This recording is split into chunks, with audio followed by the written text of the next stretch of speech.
बिस्मिल्लाहिर्रहमानिर्रहीम। अस्सलाम वालेकुम वरहमतुल्लाहि वबरकातुहू। नाज़रीन किराम, आप देख रहे हैं मेरा यूट्यूब चैनल अल उस्मान टीवी। उम्मीद करता हूँ कि आप जहाँ भी होंगे खैरियत से होंगे, अपने अहले खाना के साथ खुश भी होंगे, महफूज भी होंगे। नाज़रीन, आज मैं आपको एक कहानी सुनाने लगा हूँ। कुछ ही अर्सा पहले की बात है कि एक बहरी जहाज़ सामान से लदा हुआ समुंदर में सफ़र कर रहा था कि अचानक मौसम ख़राब होता है और जो जहाज़ है वो हिचकोले खाने लगता है, यानी ऐसे लगता है कि जैसे डूब जाएगा। जब ये सूरत हाल देखी तो ताजरों का बीच में सामान था, उन्होंने मशवरा किया। उन्होंने कहा ऐसा करते हैं कि कुछ सामान को हम समुंदर गर्क कर देते हैं ताकि जहाज़ का बोझ हल्का हो। अब मशवरा करने के बाद उन्होंने कहा, एक आदमी नया ताजर था, उसका सामान सबसे ज़्यादा था। उन्होंने सोचा कि इसके सामान को हम समुंदर बुर्द कर देते हैं।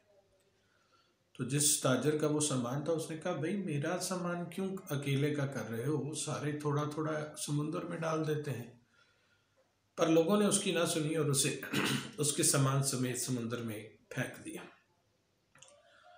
अब कुछ ही अरसा के बाद वो समुंदर में डूबता हुआ खैर साहिल तक पहुंचा। अल्लाह ने उसे बचाया। वो बेहोश था, जब होश आई तो वो साहिल पर मौजूद था।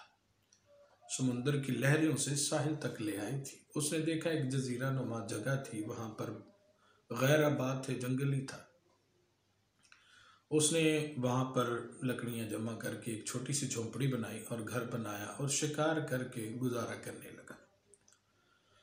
एक दिन खाना बना रहा था कि अचानक उसकी झोंपड़ी में आग लग गई।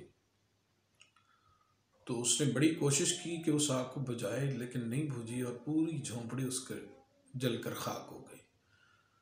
तो वो अल्लाह की बारगाह में शिकवा करने लगा, या अल्लाह तूने मुझे समुंदर में फेंकवाया, मेरा माल गर्क हो गया, और फिर एक मेरी कुल कायनात एक झोंपड़ी थी, तूने वो भी जलाकर राख कर दी।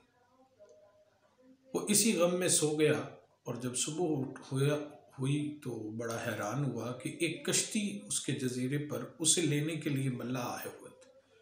तो उसने लोगों से पूछा कि आपको कैसे पता चला कि मैं यहाँ हूँ। तो जो कश्ती वाले थे, मल्लाह थे, उन्होंने कहा कि हमें पता था कि ये जजीरा गैर आबाद है, लेकिन हमने जब यहाँ पर धुआं उड़ता देखा तो हमने सोचा कि ज़रूर यहाँ पर कोई फंसा हुआ है, तो हमें उसकी जान बचानी चाहिए। तो लोग उसे लेने के लिए आए।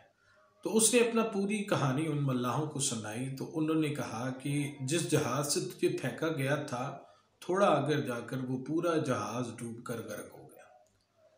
अब वो ताजर जब उसने ये बात सुनी तो वो सजदा शुक्र अदा करने के लिए अल्लाह की बारगाह में झुका और उसने कहा कि या अल्लाह तेरा शुक्र है कि तूने मेरी हिफाजत के लिए उन ताजरों से मुझे समुंदर में गिरवा दिया। तो सामीन मोहतरम, मेरे देखने वाले नाजरीन, मैं आपको ये बताना चाहता हूँ कि हालात जैसे भी हों, जितने भी ख़राब हों, अल्लाह की रहमत से मायूस नहीं होना चाहिए। आजकल मुल्क पाकिस्तान के जैसे हालात हैं वो बड़े मायूस कुन है, हर चेहरे पर मायूसी नज़र आती है। पहले हम एक दौर था कि हम देखते थे कि जब भी किसी से पूछा जाता कि आपके हालात कैसे हैं, वो यही कहता था अल्लाह का शुक्र है, चाहे उसके पास खाने के लिए हो या ना हो। लेकिन आजकल ये है कि लोगों के पास सब कुछ है, सब खा भी रहे हैं, पी भी रहे हैं, लेकिन अल्लाह का शुक्र नहीं अदा कर रहे। ये बात याद रखें। इस कहानी सुनाने का मकसद यही है कि हमें हर हाल में अल्लाह का शुक्र अदा करना चाहिए।